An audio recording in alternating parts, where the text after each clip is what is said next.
Bonjour Ondra Pliska, merci d'avoir accepté cette interview qui sera finalement le début d'une longue série qui va justement vous permettre de rencontrer des musiciens de tous bords, des artistes également et des sportifs de tous bords, de tout niveau et dans toutes les disciplines. Le premier sportif qui a accepté de se confier derrière une webcam grâce justement à la technologie d'aujourd'hui et que nous remercions donc notre ami Fest de Book, eh bien cela nous a permis tout simplement de rencontrer et de mieux savoir qui est ce joueur Ondra Pliska.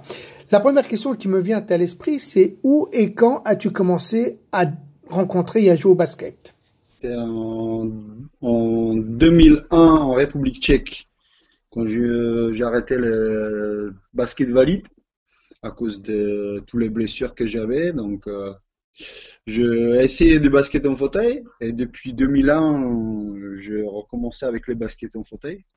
Jusqu'à 2005, j'étais en République tchèque, j'ai joué pour un club dans mon ville à Brno. Et en 2006, je me suis déplacé à Hamon. Depuis là, depuis 2006, je suis à Hamon. J'ai été à Hamon. Dans ta pratique, et quel était le poste dans lequel tu as évolué? Moi, parce que je suis pas vraiment très grand, j'étais ailier fort plus tôt. Avec mes kilos, ça passait très bien. Donc, je jouais plutôt sur le périmètre, donc vers le 3 points extérieur. Donc. Jusqu'à quel âge as-tu joué au basket valide? Moi, j'ai joué jusqu'à mes 17 ans, j'ai joué au niveau de national, donc plus haut niveau. Et après, dans mon ville, il y avait qu'une équipe pour les hommes, en fait. Par contre, par contre, pour les jeunes, on avait au moins 5 ou 6 équipes, donc c'était très difficile de se mettre ou rester haut niveau dans les valides. Et après, j'avais toutes les blessures. Je suis parti pour un an faire un service militaire obligatoire qui était en République tchèque jusqu'à 2003. Et donc après, j'ai arrêté. J'ai arrêté le basket valide et j'ai commencé à faire de basket.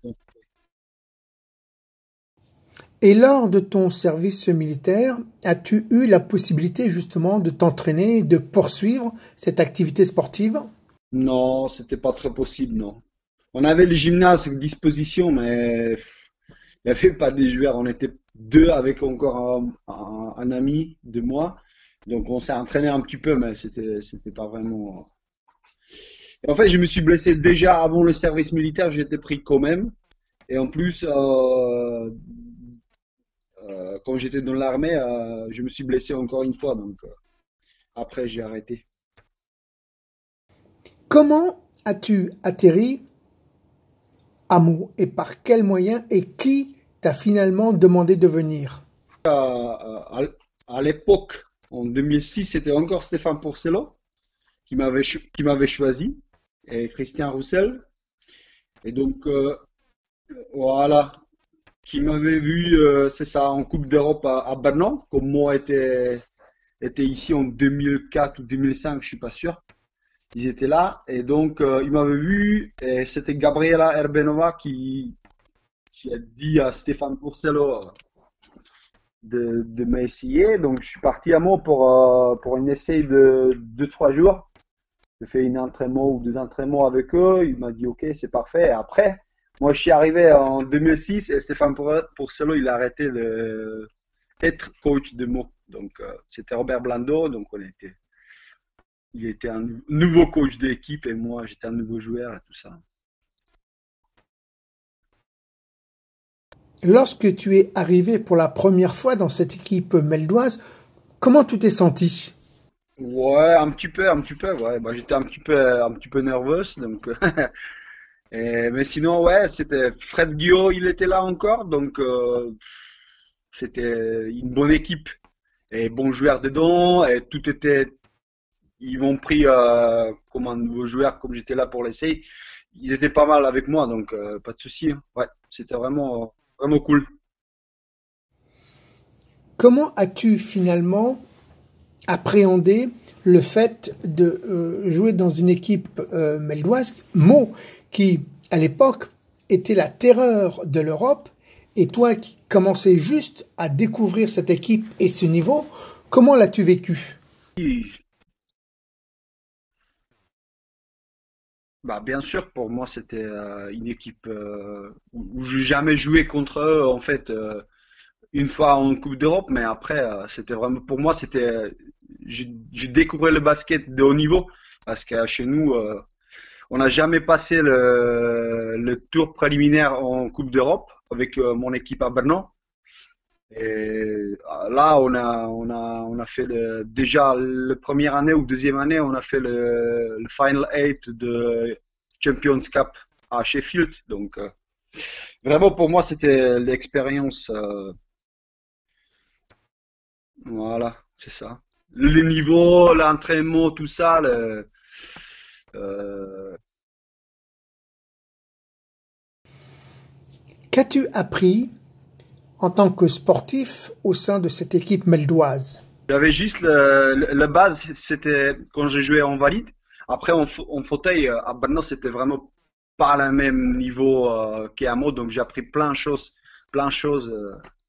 au niveau du physique, l'entraînement 4 fois, 5 fois par semaine. Donc, j'ai appris tout.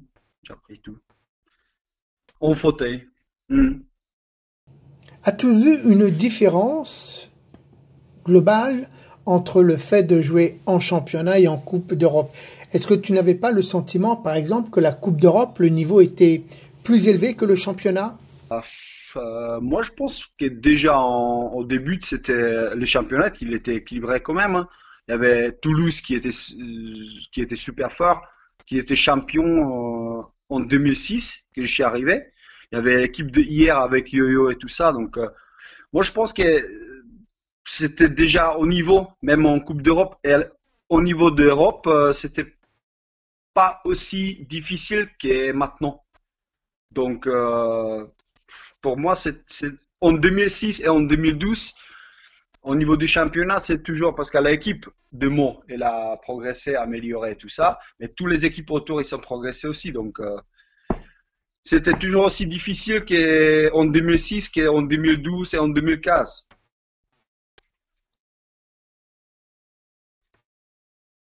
Peux-tu m'expliquer pourquoi cela était moins difficile? Moins difficile en 2006. Parce que, oui, au départ, l'équipe, je pense qu'il n'y avait pas autant d'argent qui était mis dans le basket en fauteuil que maintenant. Il y a beaucoup plus d'équipes professionnelles ou qui sont bien payées. On voit en Allemagne, en Espagne, en Italie et tout ça. Il y a au moins toujours deux, trois équipes qui sont super fortes.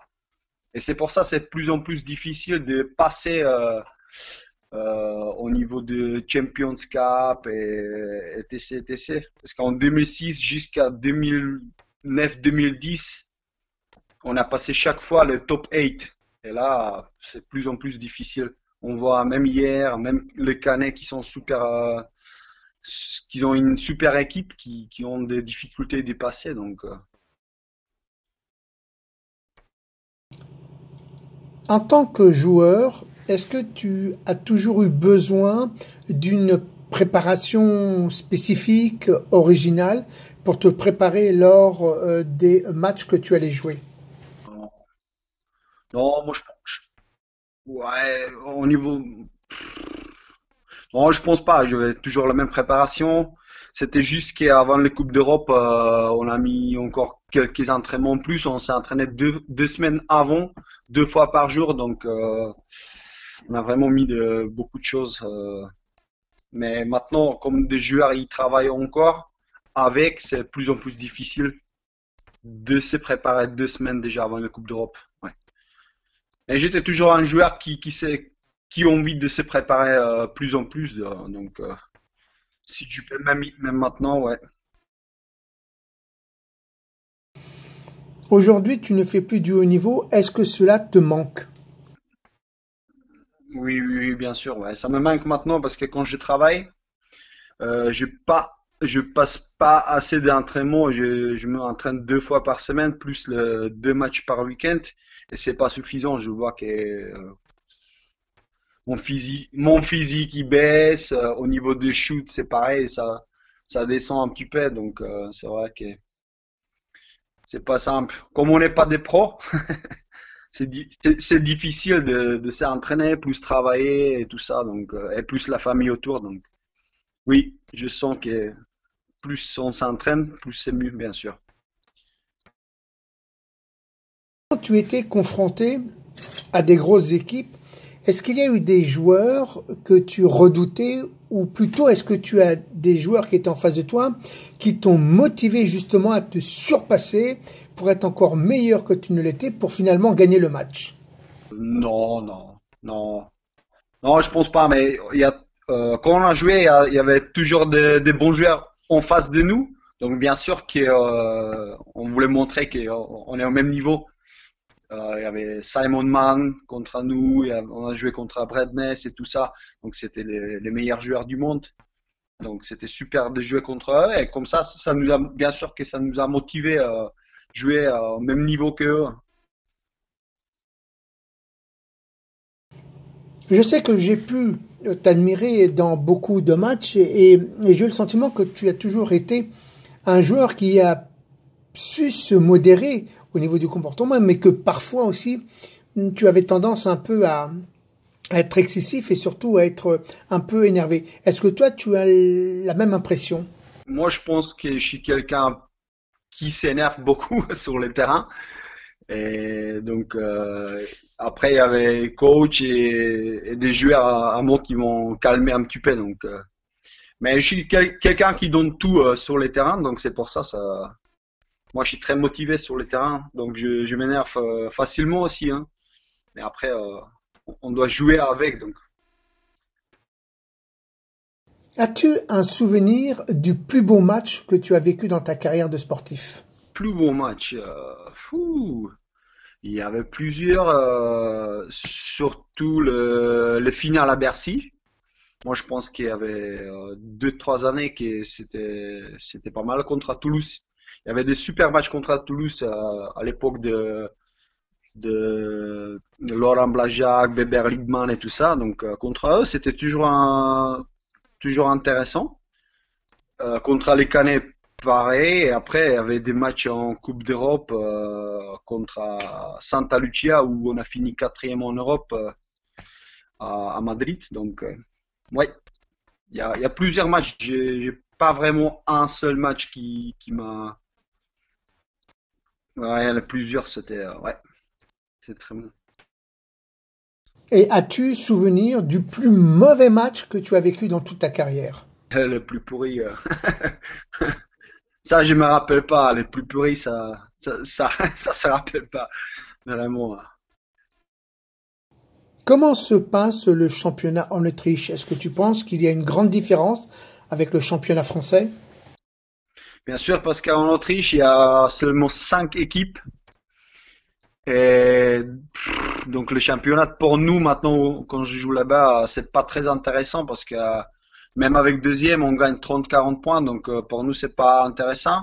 Pour nous, c'est la Coupe d'Europe qui est important et on se prépare pour ça. Mais le championnat, en France, vous avez de la chance d'avoir autant de championnats, autant d'équipes et autant de joueurs.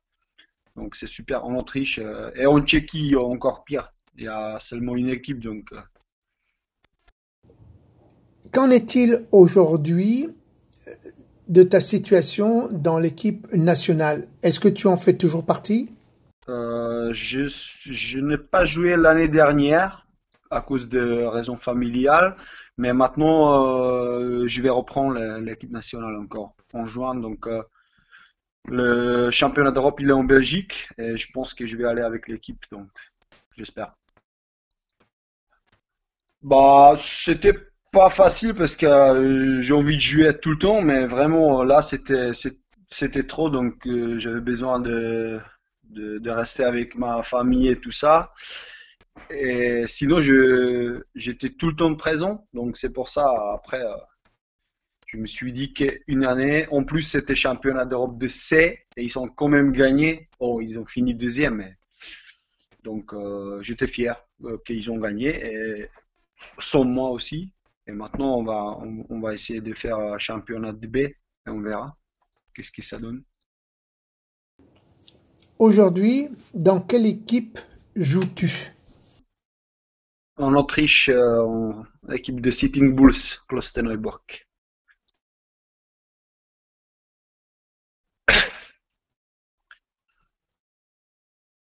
Bah, au niveau du championnat, comme j'ai dit déjà avant, on n'a pas de concurrence en championnat, donc pour nous, chaque match qu'on joue dans le championnat, c'est plutôt la préparation pour la Coupe d'Europe et on essaye de s'améliorer à l'entraînement et tout ça. On a une bonne équipe.